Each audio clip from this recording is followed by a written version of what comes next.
The Republican standing up there sipping on a Slurpee. The first time President Obama mentioned Slurpees, it was a joke. The second time, the Slurpee Summit. That's good, Chip. I like that. It was a call to action. And 7-Eleven answered by launching the Slurpee Unity Tour. The plan? Unite the people of America, one delicious Slurpee at a time.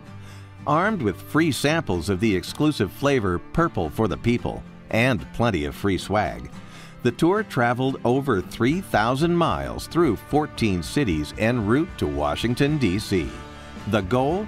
Unite President Obama and Republican House Minority Leader John Boehner over America's favorite frozen beverage. People followed the tour online, tuning into videos posted on Facebook. At the beginning of the tour, the Slurpee Facebook page had 1.8 million fans, but grew to over 2.5 million during the 2-week promotion.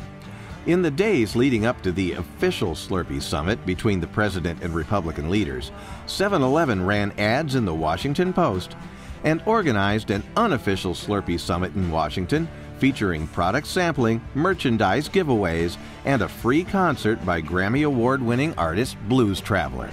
And to commemorate the event, we created one-of-a-kind hand-blown Slurpee glasses and sent them to President Obama and to Representative Boehner.